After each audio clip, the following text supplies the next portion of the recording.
बेटा देखो, किसी भी चैप्टर को अगर हमें एडवांस लेवल तक लेकर जाना होता है तो उसके लिए हमें कुछ स्टेप्स करने होते हैं, एक मेथडोलॉजी होती है। नहीं तो बहुत बार दिमाग में रहता है कि यार जी एडवांस जो क्वालिफाई करते हैं, जो अच्छी रैंक लाते हैं, वो बहुत ही एक्स्ट्रॉर्डनरी होते हैं, बहुत ज़्यादा गिफ्टेड होते हैं, ये होता है वो होता है। लेकिन एक्चुअली इसके पीछे एक मेथडोलॉजी होती है और वो ज़्यादातर स्टूडेंट्स को पता नहीं होती, जिस कारण उनके दिमाग में मेंटल बैरियर होता है। तो आज आपका जो मेंटल बैरियर है वो ब्रेक करने वाला हूँ और इसके हिसाब से आपको समझ में आ जाएगा कि कोई भी चैप्टर आपको एडवांस लेवल तक कैसे पहुंचाना है, राइट। तो देखिए मल्टीपल स्टेप्स होते हैं इसके, और फिर मैं आपको डेमोन्स्ट्रेशन भी दूंगा with the help of some questions, ठीक है। देखिए सबसे पहला पार्ट जो होता है वो ये होता है कि आप दिमाग से वो चीज़ निकाल दो कि भाई कोई बहुत ही गिफ्टेड बच्चा या बहुत अमेजिंग टीचर्स जिसको मिलते हैं वही ऐसा कर सकता है। ऐसा नहीं है। अगर आप एक मेहनती बच्चे हो और ये स्टेप्स फॉलो करते हो, मेहनत करते हो, बढ़िया से काम हो जाएगा आपका। तो दिमाग से जो बैरियर है वो ब्रेक कर दो, क्योंकि अब जो बताने वाला हूं उससे काम हो जाने वाला है। तो फुल जोश में लाइक तो करना बनता है ना, और कमेंट करके ये भी बताना है कि कौन से आईआईटी में आप जाने वाले हो, ठीक है। अब देखिए सबसे पहला पार्ट होता है, कोई भी चैप्टर हमारे पास है तो उस चैप्टर से पहले बेसिक अंडरस्टैंडिंग हमारी होनी बहुत जरूरी है। जैसे कि ऑर्गेनिक केमिस्ट्री का मैं एग्जांपल दूं तो उसको समझने से पहले मुझे chemical bonding, periodic property, atomic structure आना चाहिए, नहीं तो मुझे ऑर्गेनिक केमिस्ट्री डीप में समझ में ही नहीं आएगी और मुझे लगेगा सब कुछ रट्टाफिकेशन है, राइट। तो यहाँ पे बात समझ में आई कि सबसे पहले जो भी चैप्टर आप कर रहे हो उससे पहले का बेस आपका क्लियर होना बहुत जरूरी है, तभी वो समझ में आएगा। अगली बात, एडवांस्ड के लिए हमें रट्टाफिकेशन नहीं करना होता, हमारी होनी चाहिए कंसेप्चुअल अंडरस्टैंडिंग कि जो भी हो रहा है वो क्यों हो रहा है। जैसे अगेन मैं केमिस्ट्री का ही एग्जांपल दूंगा, ऑर्गेनिक केमिस्ट्री में कोई रिएक्शन हुई तो वो कैसे हुई, क्यों हुई, इलेक्ट्रोफाइल क्या होता है, न्यूक्लियोफाइल क्या होता है, क्योंकि हर चीज का रीजन होता है। बात समझ में आई।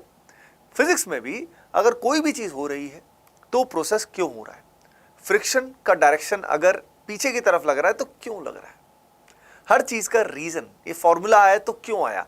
तो कंसेप्चुअल अंडरस्टैंडिंग आपको डेवलप करनी है। अब कंसेप्चुअल अंडरस्टैंडिंग डेवलप करने में आपका साइंटिफिक अप्रोच होना चाहिए, रट्टाफिकेशन वाला अप्रोच नहीं होना चाहिए।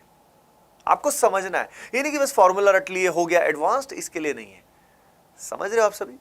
इसमें आपके टीचर का भी बहुत बड़ा रोल रहता है। अगर टीचर आपको अच्छे मिले जो एक अच्छी कंसेप्चुअल अप्रोच आपकी बनाते हैं तो बहुत हेल्पफुल होता है। अलॉन्ग विद दैट कुछ रेफरेंस बुक्स, स्पेशली केमिस्ट्री में और फिजिक्स में कुछ रेफरेंस बुक्स ऐसी होती हैं जिनको पढ़ने से हमारी कंसेप्चुअल अंडरस्टैंडिंग इंप्रूव होती है। क्लास में कई बार हम रट्टाफिकेशन में फंस जाते हैं, लेकिन मुझे याद है मैं कई सारी किताबें जैसे केमिस्ट्री में खासतौर पे रीड करता था, और उनके जब कंसेप्ट्स को मैं रीड करता था तो पहले तो मुझे विश्वास हो जाता था कि हाँ यार मेरा टीचर सही पढ़ा रहा है।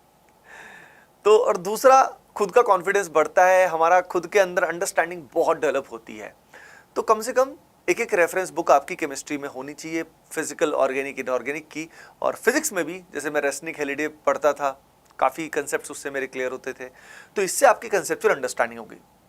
लेकिन अब बात आती है आपके कंसेप्ट जब तक अच्छे नहीं होंगे जब तक आप प्रैक्टिस नहीं करोगे। अब देखिए एडवांस में जो क्वेश्चन आते हैं ना बेटा, वो मेनली आते हैं मल्टीपल कॉन्सेप्ट या मल्टीपल चैप्टर्स को मिक्स करके, यानी 5-6 कॉन्सेप्ट्स को मिक्स करके क्वेश्चन बनाया जाता है। लेकिन सीधा एडवांस लेवल के क्वेश्चन को सॉल्व करने की एबिलिटी नहीं बन पाती है, उसका स्टेप होता है। बहुत बच्चे क्या करते हैं, सीधा एडवांस का क्वेश्चन देख के घबरा जाते हैं। अरे नहीं, एडवांस्ड का क्वेश्चन करने के लिए छोटे छोटे 5-6 स्टेप्स लेने होते हैं, यानी एक तरह से छोटे छोटे 4-5 सवालों को मिला के एडवांस का सवाल बन जाता है। तो हमारी हैबिट पहले होनी चाहिए कि हमें सिंगल कॉन्सेप्ट के बहुत सारे क्वेश्चंस करने चाहिए। जैसे हम लोग हमारे बैचेस के अंदर जैसे डीपीपीज देते हैं, जो लगभग सब जगह ही होता है, उसमें जो क्वेश्चंस होते हैं, जब बहुत सारे बच्चे क्वेश्चंस करते हैं तो उससे क्या होता है, उसकी कंसेप्चुअल अंडरस्टैंडिंग बढ़ जाती है, क्योंकि इट्स ऑल अबाउट एप्लीकेशन। सिर्फ थ्योरी से नहीं होगा, ये नहीं सिर्फ थ्योरी समझ ली काम हो गया, मतलब ही नहीं है। अगला इंपॉर्टेंट पार्ट ये है कि प्रॉब्लम सॉल्विंग अप्रोच बनाना है। ये नहीं कि रट्टाफिकेशन, क्वेश्चन आया तो ये फॉर्मूला लगा दो। अरे नहीं भाई, समझो कि सवाल को ऐसे किया तो क्यों किया, ये प्रोसेस क्यों हुआ। तो नहीं, यहां पे भी सवाल सीधा रट्टाफिकेशन या जस्ट फॉर्मूला बेस्ड वाले तरीके से नहीं करना। फॉर्मूला लगेगा लेकिन आपको पता होना चाहिए कि वो क्यों लग रहा है, ऐसे ही इन्हीं स्टेप्स में हमने क्यों किया। खुद का अप्रोच भी आप क्रिएट कर सकते हैं। खासतौर पे फिजिक्स में, मैथमेटिक्स में बहुत बार ऐसा होता है कि हम खुद का प्रॉब्लम सॉल्विंग अप्रोच भी क्रिएट कर सकते हैं, खुद का तरीका बना सकते हैं। समझ रहे हो ना? यानी एक ही सवाल को सॉल्व करने के अलग अलग मेथड्स हो सकते हैं। अब इसमें आप अपने टीचर को ऑब्जर्व करें कि वो किस तरीके से सवालों को सॉल्व करके दिखा रहे हैं, तो आपको उससे अंडरस्टैंड हो जाएगा कि what is the thought process behind this thinking. क्योंकि बहुत सारे बच्चे यही नहीं सोच पाते कि सवाल को ऐसे करना है, ये सोचे कैसे। तो इसके लिए टीचर को ऑब्जर्व करो, और आपके टीचर भी सही होने चाहिए इस चीज के लिए। Now the next important thing, अब बात आएगी मल्टीपल कॉन्सेप्ट क्वेश्चंस की प्रैक्टिस। जम के प्रैक्टिस करनी होगी, लेकिन इसका तरीका यह है कि ये मल्टीपल कॉन्सेप्ट वाले क्वेश्चंस जो है, इसमें सबसे अच्छा रिसोर्स जो है वो है बच्चों प्रीवियस ईयर क्वेश्चंस। ये सबसे अच्छा रिसोर्स है, जहां पे ऑब्वियसली सारे क्वेश्चंस जो है उसमें मल्टीपल कॉन्सेप्ट्स ज्यादातर में इन्वॉल्व होते हैं, कुछ ट्रिकी क्वेश्चंस भी होते हैं। इसमें ध्यान रखने की बात यह है कि हर बड़े सवाल को करने के लिए कुछ स्टेप्स होते हैं। शुरू में जब हम ये क्वेश्चंस करते हैं तो हमें क्वालिटी पे ही ज्यादा ध्यान देना चाहिए, और हमें खूब समय लेना चाहिए, आराम से सवालों को ट्राई करना चाहिए, हमें जल्दी नहीं करनी चाहिए, और हमें सॉल्यूशंस जल्दी से नहीं देखने, हमें डाउट जल्दी से नहीं पूछने हैं। इससे क्या होगा? इससे यह होगा कि आप अपना दिमाग लगाओगे कि सवाल मुझे करना है, कुछ भी हो जाए। जितना आप सवालों से भिड़ोगे ना इन मल्टीपल कॉन्सेप्ट के क्वेश्चन से, उतना आपका दिमाग डेवलप होगा। चाहे वो सवाल नहीं होगा, कई बार सवाल नहीं बनेगा, 50% हो सकता है सवाल नहीं हो, लेकिन आपका दिमाग जरूर डेवलप हो जाएगा। याद रखना, तुम्हारा रैंक जो होगा वो इसी से बनेगा, इन सवालों को करने की मेथोडोलॉजी। और जो डिफरेंट सवालों की अलग अलग तरह की होती है, जैसे जेईई एडवांस में मल्टीपल करेक्ट वाले क्वेश्चंस भी आते हैं, जिसमें एक या एक से ज्यादा ऑप्शन सही होते हैं।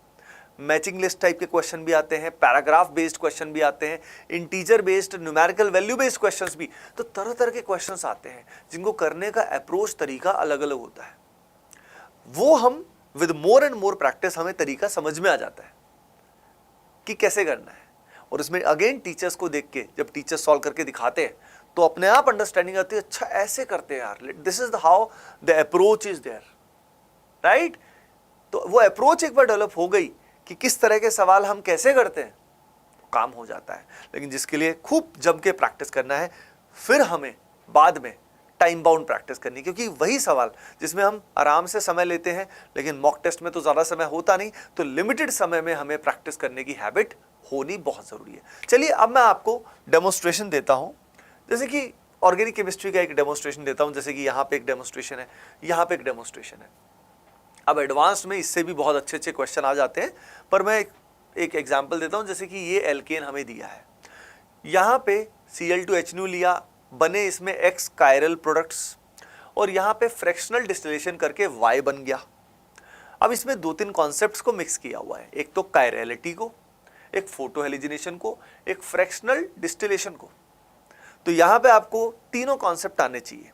एक तो हमें आना चाहिए कि कायरल कंपाउंड कौन से होते हैं, एक हमें फोटो हेलुजिनेशन आना चाहिए, एक हमें फ्रैक्शनल डिस्टिलेशन का कॉन्सेप्ट आना चाहिए। ये तीनों कॉन्सेप्ट जब हमें अच्छे से आएंगे, तब जाके सवाल मैं कर पाऊंगा। अगर कुछ भी मिस हो गया तो गड़बड़ हो जाएगी। तो एडवांस्ड में खास बात यह है कि जब मल्टीपल कॉन्सेप्ट आते हैं तो हम किसी भी चैप्टर को ऐसे ही स्किप नहीं कर सकते, क्योंकि हो सकता है कॉन्सेप्ट्स को रिलेट करके सवाल आ जाए। तो इसलिए एडवांस्ड में काफी कुछ कनेक्टेड होता है। जैसे कि ऑर्गेनिक केमिस्ट्री में ही 4 से 5 चैप्टर भी कई बार मिक्स होकर सवाल बन जाता है।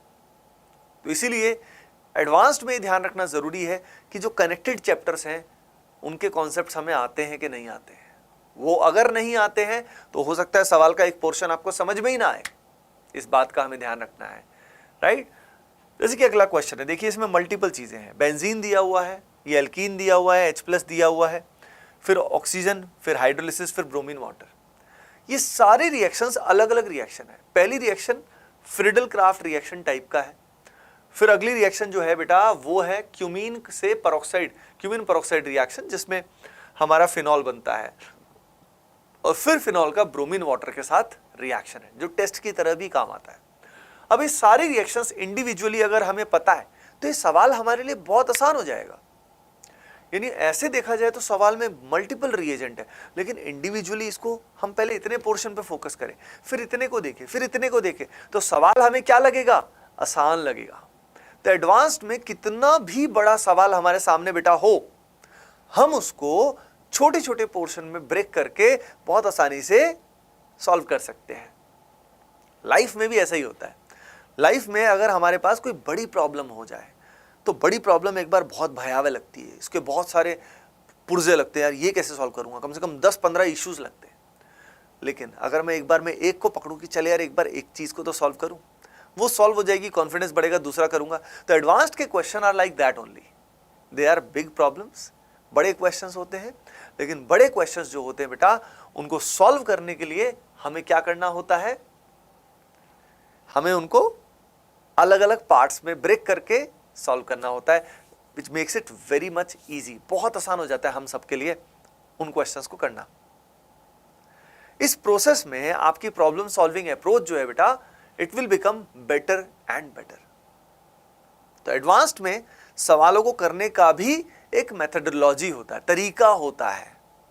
आई थिंक वो फ्रेमवर्क जो है वो आप सभी को जरूर समझ में आया होगा इस पर्टिकुलर डेमोन्स्ट्रेशन से। और भी क्वेश्चंस के डेमोन्स्ट्रेशन से आपको आइडिया लग जाएगा, राइट? उसके अलावा पेपर जब हम अटेम्प्ट करते हैं तो उसके फिर मेथडोलॉजी अलग होते हैं कि पेपर में हम मैक्सिमाइज स्कोर को मैक्सिमाइज किस तरीके से करें। तो भाई मैं सम अप कर देता हूं ओवरऑल सारी कहानी। एडवांस लेवल पे किसी भी चैप्टर्स को पहुंचाने के लिए अच्छे टीचर से पढ़ें, जो एडवांस लेवल का सही में एक्सपीरियंस है, पढ़ाना आता है। कंसेप्चुअल अंडरस्टैंडिंग डेवलप करें, बुक रीडिंग भी कर सकते हैं, सेलेक्टेड टॉपिक्स को, पूरा बुक पढ़ने की जरूरत नहीं है। उसके अलावा सिंगल कॉन्सेप्ट्स के खूब सारे क्वेश्चंस की प्रैक्टिस करें। प्रॉब्लम सॉल्विंग अप्रोच बनाइए, सिर्फ रटे मत, सिर्फ फॉर्मूला बेस्ड अप्रोच मत रखिए। फिर मिक्स कॉन्सेप्ट्स के क्वेश्चंस की जम के प्रैक्टिस करिए, जिसमें PYQs बेस्ट होते हैं। फिर टाइम बाउंड प्रैक्टिस करिए। ये सब करेंगे तो बच्चों आपका जो मेंटल बैरियर है वो दिमाग से ब्रेक हो जाएगा, and then you can achieve anything. कुछ भी कर सकते हो आप, यू कैन डू एनीथिंग। तो बच्चों फुल जोश में लाइक कर दो एंड कमेंट सेक्शन में जरूर बताइए कि कौन सी IIT में आप जाने वाले हो। Bye bye, take care and all the best, love you all.